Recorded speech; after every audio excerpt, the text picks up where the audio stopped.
No, okay. A big thanks to Axel. Also, he cannot hear us.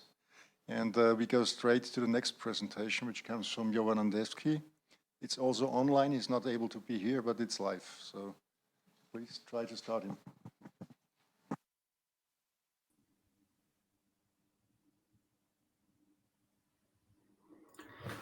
Hi, everyone. Can you please confirm that you can hear me well?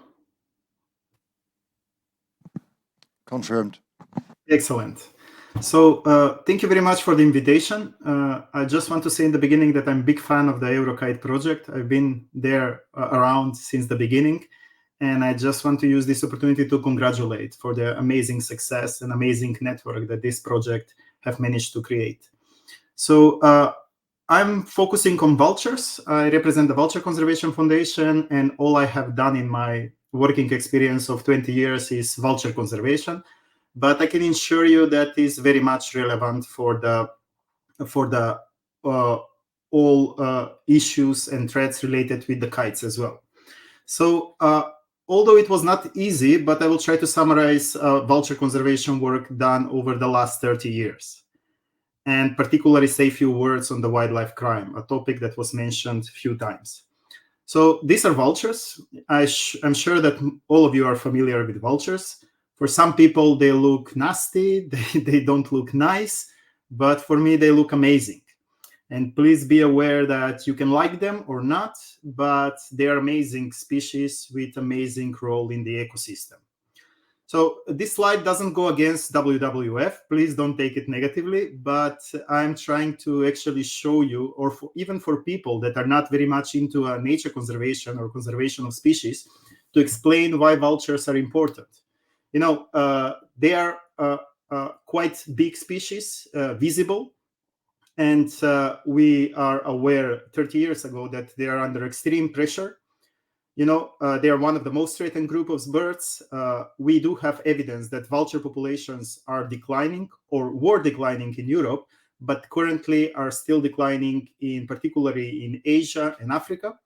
So they do have are affected by multiple threats, threats that are very much relevant to the red kite as well. We all know that they have important ecosystems. They provide important ecosystem services. They are very useful for the environment, and they do provide economic and human health benefit for the people. So these are really species that we cannot afford to lose them. And that's why in the last 30 years, there've been a strong conservation effort and investment in vulture conservation. You will see later on that Europe have become the best example or the best practice experience for vulture conservation. So just in the beginning, to let you know, probably most of you already know that in 2017, we prepared a multi-species action plan to conserve African and Euro-Asian vultures. So this is a document that was initiated or supported by CMS, and under the Raptor MOU Memorandum of Understanding, and VCF together with BirdLife and some other many experts actually across Africa, Europe, and Asia. We prepared a document. It was intensive 1 year of work, consulting over 600 experts all across the three continents, and we considered 128 countries from Africa, Asia, and Europe as range states for vultures.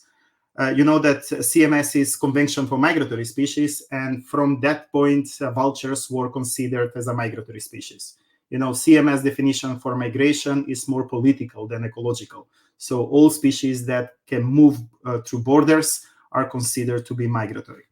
So this was a strong point on level of commitment from governmental institutions.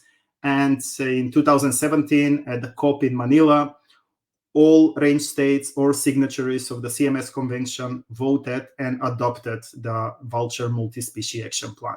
So this provided a formal commitment from all countries to conserve vultures. So we are focusing, this Vulture Multi-Species Action Plan actually focused on 15 from the 16 Old World vulture species that can be found in Europe, Asia, and Africa. So the only species that is not considered from the Old World vulture is actually the palm nut vulture that is ecologically uses a different diet and it's not affected by the same threat as the rest of the vulture species. At the illustration on the side, you will see also the New World vultures that are not target of this vulture multi-species action plan. But what is important for these 15 vulture species is that 7 or 8 of them are critically endangered. And the main trigger for the preparation of this plan was the crisis in Southeast Asia, particularly in India, and more recent crisis with vultures in Africa. So, from the 90s until 2000, there was a big crisis with the vulture population, extinction from several species from some Asian countries, 90% of decline of the vulture population in most of the Southeast Asian countries. And that was the reason why some of the vulture species were uplisted and considered critically endangered. Similar situation a few years later was discovered in Africa. Africa have a serious problem with vulture persecution, but in that case, it's more related with the misbelief use of vulture body parts and illegal trade of animals, and closely related with all these poaching activities related to elephants and rhinos. However, I will try to continue with keeping the focus on the 4 European vulture species, which is the bearded vulture, Egyptian vulture, griffon vulture, and the cinereous vulture. And I will let you know what we have done in the last few decades in Europe regarding those species. I would like to highlight also the vulture threats. Within this vulture multi-species action plan, we did make a deep analysis of the threats across the 3 continents. The threats that are actually a cause of decline of vulture population, cause of extinction for some species in distribution areas. And you will see, if we compare the data from the different regions across the 3 continents, you will see that unintentional poisoning is the high priority threat in most of the areas. Not in most of it, but in all. Motives can be different from a country or the region, from a region to a region, but definitely we are talking that poisoning, illegal use of poison, is one of the main reasons for vulture decline or vulture extinction. And it's the main obstacle for a vulture recovery. So, but a part of it, you will see that electrocution and collision with infrastructure is also considered to be a high priority threat, and also a food availability or a food decline. Particular issue is with Southeast Asia, where the diclofenac was the reason for the huge crisis that happened 20, 30 years ago in India, particularly. That was the cause of the decline, but also unintentional poisoning like pesticides are also used there. Wherever you have predators and wherever you have vultures, wherever there is a conflict between domestic animals and wild predators, there is a use of poison.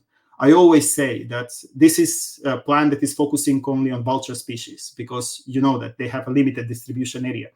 But I can assure you that there is no country in the world where there is no illegal use of poison.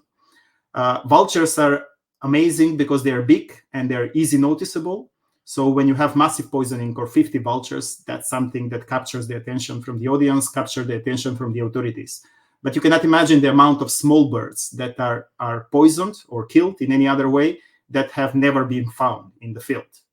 Please have in mind that small birds, carcasses of small birds can last only a few hours in the countryside. And normally countries that are actually not searching for poisoning are the countries that they don't have this problem officially. So focusing on Europe, I already mentioned the main threats that are considered to vultures in Europe. And you will see that particularly in Europe, we have a great success with dealing with these threats. We saw some of the previous presentation. I remember that Afonso Godino mentioned the decline of the use of poison in the nature, particularly in Spain. And I can tell you that Spain, and particularly Andalusia, is the best example in the world where we have evidence and we have proof that fighting poisoning can be useful. Fighting poisoning can lead to a reduction of the use of poison, and on the end, it results with increase of the scavenging population of birds. So only in 17 years, the Andalusia regional government managed to decrease the poisoning incidence up to 80%. This is amazing, because working with poisoning, once you start to work with poisoning, you search more. You activate active search of poison animals. And normally you pass decades when every year you have more and more incidents simply because you are finding more. And to actually secure this kind of figure that actually shows that number of poisoning incidents have declined, it's a masterpiece. The other important element is the food availability. You are all aware about the big crisis in 2000 with the mad cow disease. I think it was mentioned before. So there was a strict regulation in 2002 that actually prohibited abundance of carcasses in the field, limited the food source for vultures and all other necrophagous birds. I'm sure that the red kites were affected by this. And until, in the next 10 years, there was a significant deficit of food in the field for scavenging birds or scavenging species. So luckily, in 2011, the European Union actually issued the new regulation under which every country holding scavenging birds were able to declare scavenging feeding zones, which are the areas where these birds or these species are present, and where legally was able to establish feeding sites, big feeding sites, or to even freely abandon carcasses in the field. So this is the case with Spain. And Spain holds over 90% of the vulture population in Europe, so that's why it's so relevant. So you can see that over 60% of the Spanish territory can be considered as a scavenger feeding zones, and where, depending on the regional administration, but everywhere we can establish feeding site for vultures, and we can actually allow the abundance of carcasses freely in the countryside. So, of course, I have nothing on my slide about the energy infrastructure, but you are all aware about the investment in the past 20 years in mitigating these threats.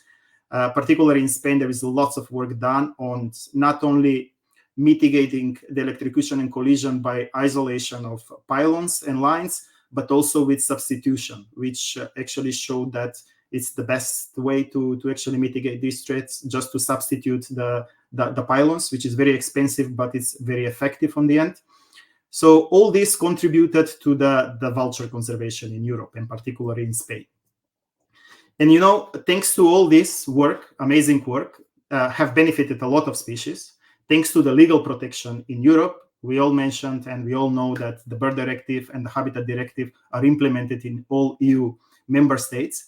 And this actually provides a legal protection for these birds. It's illegal to kill them. It's illegal to disturb them. So thanks to all these benefits and conservation work, actually Europe have become a land of vultures. It might look strange. It might look, difficult to believe. But nowadays, if 50 years ago, the best place to see vultures was India, or maybe 30 years ago, the best place to see vultures was Africa, any of the African countries. Now the best place, it might look sad, but now the best place to see vultures is in Spain, where actually you can see groups of flocks of over 500 vultures feeding on feeding sites, and they are easy noticeable and easy to see. And we do have an evidence that the population status and the numbers of these vulture populations for most of the species are increasing in Europe. So we will go species by species. And talking about the griffon vultures, we have amazing increase of the population of the species. Spain, only with the last census, they showed that the population have increased about 20%. In France, the population of griffon vultures increased about 50% in the last counting. And also the population, the fragile and small population in the Balkan Peninsula have started to increase. The population is even double now compared to 20 years ago. This sum up of a population about from 30 to 35,000 breeding pairs of griffon vultures in Europe, which, as I mentioned in the beginning, the most of the population is in Spain. But it's very promising to see that all the surrounding population, like the Portuguese population, French population, and the Balkan populations are constantly increasing.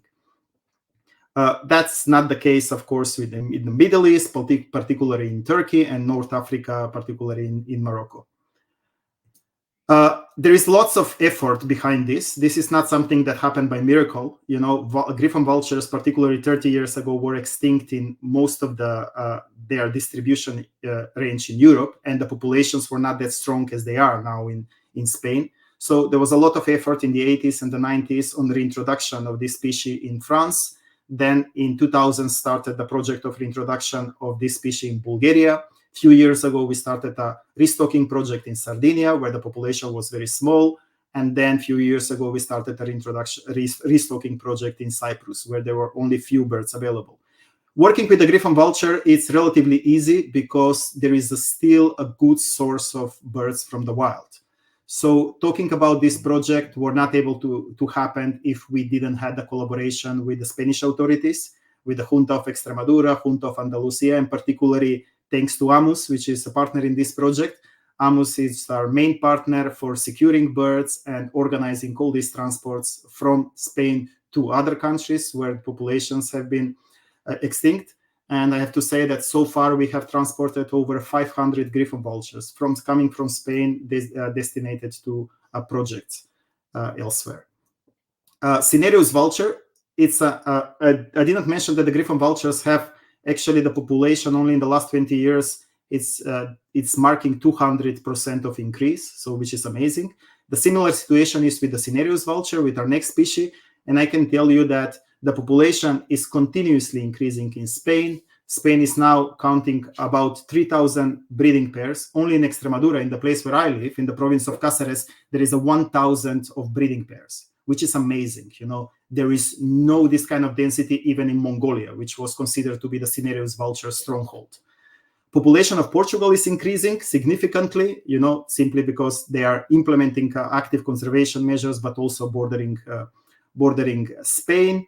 And then the population in France is doing well after the reintroduction. And within the Balkan Peninsula, there is a still small population in Greece, in Dadia National Park.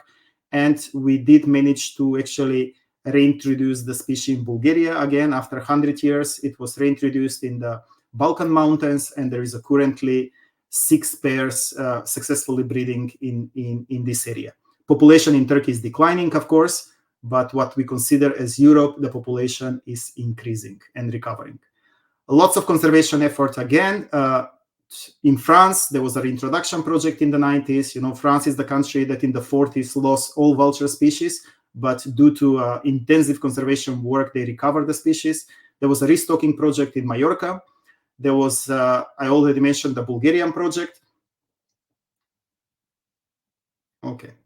And then there is a reintroduction initiatives in Spain, in Catalonia and Castilla Leon. Here, thanks to the collaboration with the Spanish institution and AMUS, we are able to actually distribute birds coming from the wild.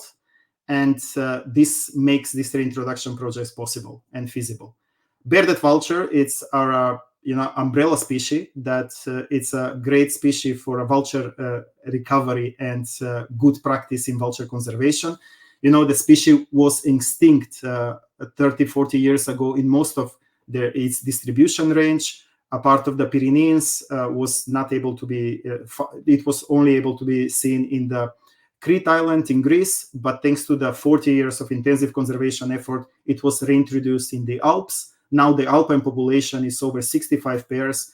2 years ago, we started with a project in Germany as well. So this species is going pretty well in Europe and significantly increased.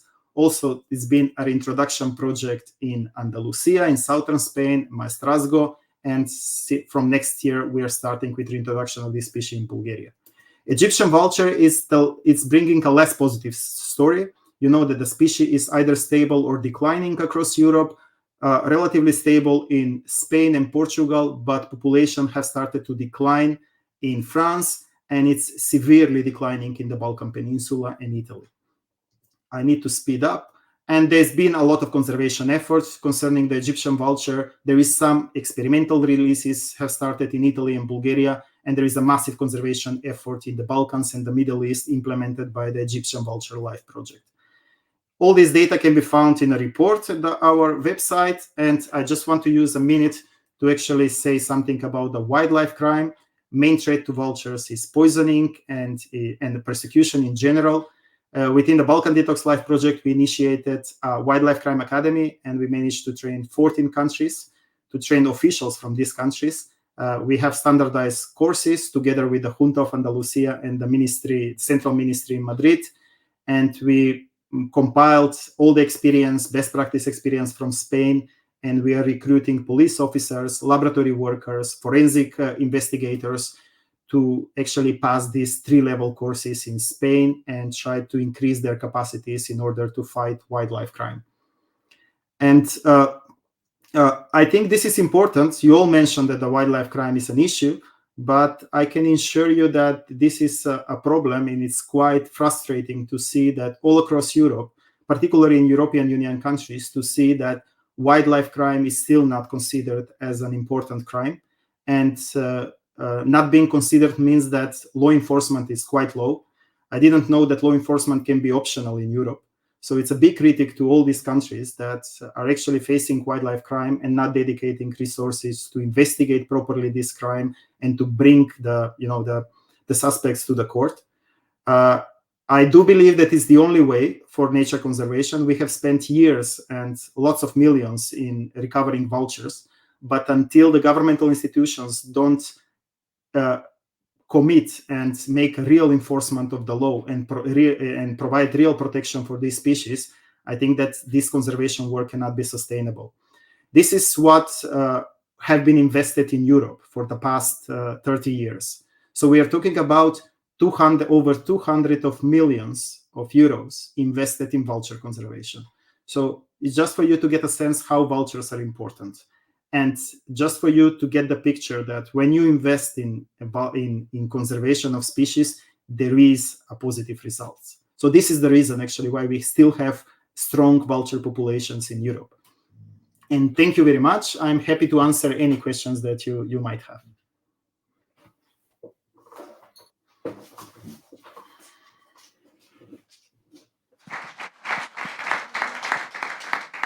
So very many thanks, Jovan. I guess there are some questions in the auditorium. Are there? Yes, Duncan, please.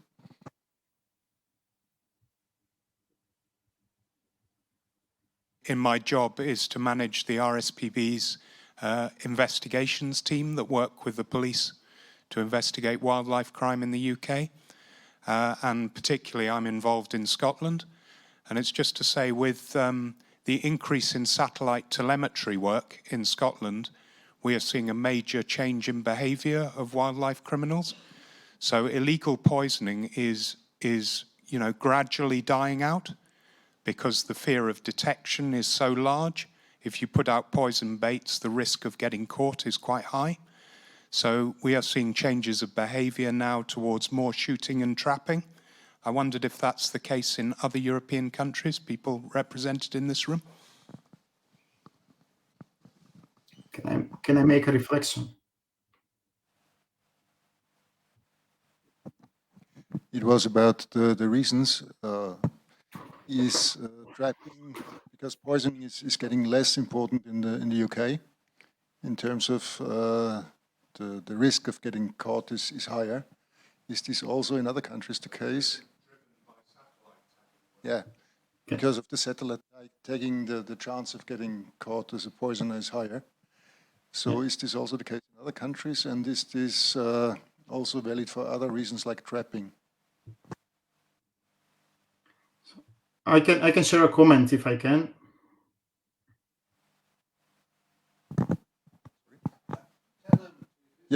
Yeah, you can.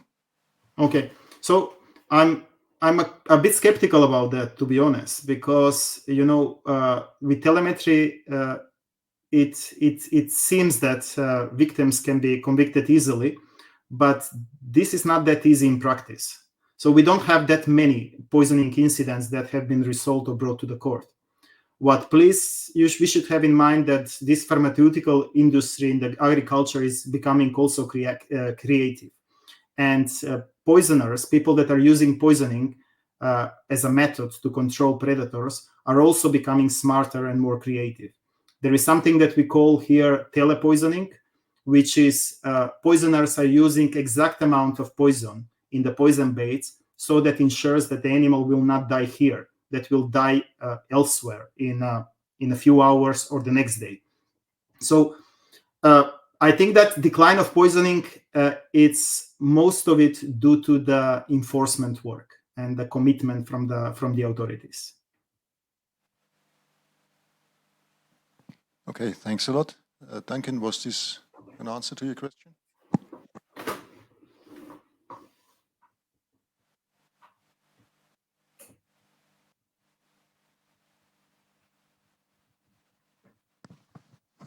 So in Scotland, there has been a lot of work in satellite telemetry of both golden eagles and hen harriers, which are our most persecuted species, linked to grouse moor management. So people who manage land to create a big surplus of grouse for shooting. But we are finding that satellite telemetry is acting as a very strong deterrent to wildlife, to illegal poisoning. But we are now getting more cases of shooting and trapping. They're replacing poisoning with these other methods where the chances of being detected are less. Did you get that, Jovan? Yeah, but don't you think that this is maybe you are discovering new threats that were not identified before? So this goes on the top of the mortality cases, because poisoning is only there when you actually implement an active search to find it. As I mentioned in the presentation, it's very not easy to detect. And even we saw in the previous presentation, it's even if you are implementing active search, if you analyze these animals, the toxicological analyses are not always positive. You cannot confirm the poisoning incidents. And it's very difficult to bring a case to the court with illegal poisoning. Even these toxic compounds, to be identified, you need to spend several thousand of euros to run even 5 or 6 times different toxicological analyses, which are quite costly. And I'm honestly doubting that investigators are actually doing this job. I don't know how many cases you have in Scotland that have finished with a court sentence, and that's where you have actually identified the prosecutor, the perpetrator. Sorry. Yeah, I'm not saying the conviction rate has risen, that more people are being prosecuted, but what we are seeing is a change in behavior. Mm-hmm. It might be the case. What we see with the vulture is that poisoning is always there, and I do believe that it will always be there as any other crime, or considering all, even the shooting and trapping. I think that what we are supposed to do is try to control this and try to stimulate governmental institutions to consider this a threat and to be vigilant. We cannot expect that poisoning will disappear, or illegal killing of birds will disappear. It will always be there as any other crime. So it's all a matter of controlling it. Thanks a lot. Are there any other additional questions? Or is the pressure too high to come to the lunch? Okay. Thanks a lot, Jovan. There are no other questions with us. So we will close now and go for a lunch break for 1 hour. Thanks a lot, and it's a pity that you are not able to be here with us. I'm so sorry about that, really. Thank you so much. I wish you a pleasant lunch.